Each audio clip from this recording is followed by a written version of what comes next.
Hi, guys. So glad to see you this week. I am MiChelle Ferguson. I'm so glad that you've tuned in to our podcast today. Today, I'm going to read in Proverbs chapter 3, and very simply, what I want to talk to you about is getting back to the basics of trusting in the Lord. Chapter 3, verse 1 in Proverbs says, "My son, forget not my law, but let thine heart keep my commandments. For length of days and long life and peace shall they add to thee. Let not mercy and truth forsake thee. Bind them upon thy neck, write them upon the table of thine heart, so you'll find favor and good understanding in the sight of God and man." Verse 5, "Trust in the Lord with all your heart, and lean not into thine own understanding." That is a very, very, very, very short passage of scripture. And I'm going to read verse 5 again. It says, "Trust in the Lord with all thine heart, and lean not into thine own understanding." Trust in the Lord with all thine heart, and lean not unto thy own understanding. Let me just keep it real. I think verse 5 by itself is probably, in my own life, one of the major things that I consistently have to work on. Is because when the Bible says to trust in the Lord with all thine heart, that means every aspect of who I am. That means me making a decision to trust God despite what I'm hearing, what I'm feeling, what I'm seeing, what they're saying, what's going on, what's happening in my bank account, what's happening in my body, what's going on all around me. But he doesn't just stop there. He says, "And lean not unto thy own understanding." Sometimes one of the biggest distractions to trusting in the Lord is sometimes it's not even an outside thing. Sometimes it's what's going on in our mind. I remember hearing a message years ago, and it was the title of it is "When the Enemy is Inner Me."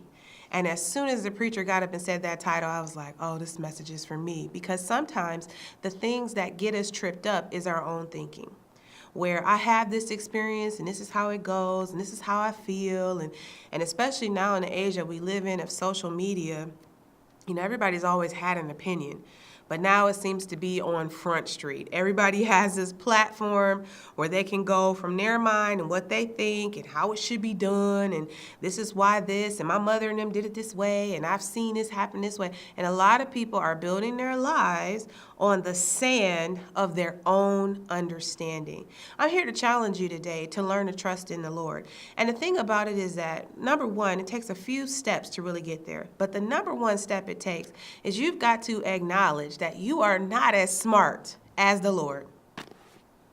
I could end the podcast right there. You don't know as much as the Lord, period. And for some of us, we need reminding of that, because you can get to the place where you just think you know it all. You think you kind of got it all. It kind of reminds me of when in Luke chapter 5, I believe, is when Jesus came on to Peter's boat. And Peter had been fishing in his own territory. He like, this is what I do. I'm a fisherman. I may not be able to talk to you about taxes. I may not be able to talk to you about cooking. But I'm a fisherman. I know what I'm doing over here. And he has spent all night fishing and has no success. Now, typically, I'm sure he had reasons why that was happening. This is not a good spot. The fish are hip to the fact that we're here. We need to change and do something different. And then here comes Jesus, a preacher who doesn't seem to have the same experience that he has in that particular area. And Jesus gets on the boat and says, "Cast your nets down." Your nets with an S. Cast your nets down. And Peter's like, instead of just saying, "Yes, sir," this is Jesus talking to you. Peter has to go in and kind of give his like, "Well, sir, we've been fishing all night and we've caught nothing." Is that relevant? Think about it. Is that a relevant response? If the Lord told you, if you are injured or you're in a wheelchair and the Lord comes up, Jesus shows up to you in the flesh and says, "Stand up, get out of that wheelchair and walk, be made whole." And your response is, "Well, I tried walking last week and it didn't work." But right there, you're already leaning on your own understanding, just like Peter was. He had to kind of give his little, "Well, I've tried this before, it didn't work. I know other people that tried it. All of us here, licensed professional fishermen. Jesus, thank you, blah, blah, blah. So then even Peter went so far as to not let down all the nets. He just let down one. So he's then making a concession to deal with the quote unquote unknowledgeable Jesus, because now Jesus is into his territory, something that he feels like his understanding is stronger than the words. What area in your life can God not check you on? That's the question. What area in your life do you have trouble accepting what the word says about it? Because let me just kind of say this. Jesus is coming back soon. And let's just keep it real. When you get to the throne of grace, they are not going to ask you what Fox News, what CNN, what MSNBC, what all of these other channels, what they said on Facebook, what they said on Twitter, what this politician said, or what this grandmother said, or what this ex-boyfriend said. He's not going to ask you that. It's going to come down to, what did you do with what I told you? And that's the honest to God truth. There is a heaven and there is a hell. It doesn't matter whether, the word is very clear on that. The word is very clear that the only way to the Father is through Jesus Christ. But just because that train of thought may not be popular among men and their own understanding does not give you an excuse to then stand up to God and say, well, God, your stuff is outdated. Or God, I don't believe it works this way in my life. Listen, who are you? Did you hang the stars? Do you know how the planets are suspended in the air? No. And this is not about beating you up. This is about cleaning up our life so that we can be the manifestation of the sons of God in this day and age that people are looking for. And ultimately, again, I think that social media culture, and even with my generation, we tend to challenge everything. Well, why? I don't think that's right.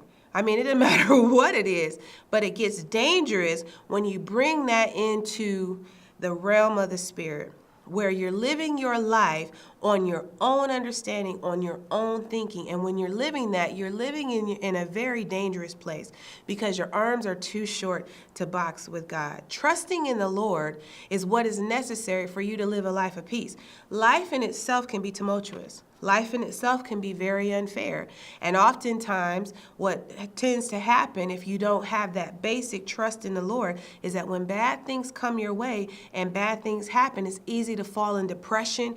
It's easy to fall into discouragement. It's easy to fall into hopelessness. It's easy to allow yourself to become injured and bitter. And now what's happened to you in life and what other people have done to you is making you a negative person. And now you can't even function in who you were really created to be, because you got all this baggage. That all comes back down to trust. Because even in the most negative state, the Bible talks about in Isaiah that God is near to the brokenhearted, and that one of the reasons why Jesus came in the first place is to bring restoration and give beauty for ashes and joy for mourning, so that even when you're going through a negative situation, you can still count it all joy, as James says, because I'm trusting in the Lord and I don't have to wait for it to line up with my mind. Listen, peace is a blessing that I think is underrated from God, because the turmoil and stress, medical science has proven that stress in itself is killing people. It's taking a lot of people out. A lot of people deal with addictions and other things that are killing them because they're using those addictions to deal with stress. And I'm not just talking about the big ones that we want to put on a pedestal, drugs and alcohol. I'm talking about even some people have addictions to food or to caffeine or other things, because now they're needing outside things to help get them in a state of calm and peace that Jesus died on the cross for you to have right now.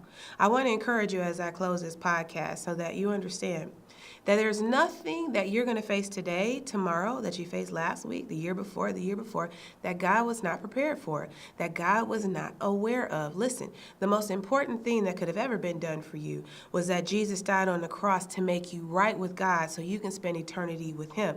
God did all that and had that plan before your mother even met your father. which means that whatever it is that's coming your way right now, don't let it steal your joy. Don't let it steal your peace. Count it all joy. Be one of them crazy people. Let them call you crazy. That when you get bad news, instead of you breaking down, you can lift your hands and thank the Lord, because I've recognized that I learned to trust in the Lord with all of my heart and all of my heart, all of my feelings, all of my emotions, which is a choice, because your feelings will always communicate something different. But I choose to trust the Lord and take my own understanding, my own emotions, my own feelings, how I'm feeling about it, and put that on the back burner. That's called elevating God, putting him first in your life. And when you do that, you open the door for him to bless you abundantly. Hope you enjoyed today's podcast. I want to encourage you to subscribe, share it with your family and friends. Generally, we're somewhere between 7 and 12 minutes on these podcasts. You got enough time to get a shot of the word to help you get through your day, and that's what we're here for. I'm MiChelle Ferguson. I'd count it an honor and privilege to help you discover, develop, and celebrate who God has created you to be. See you next week.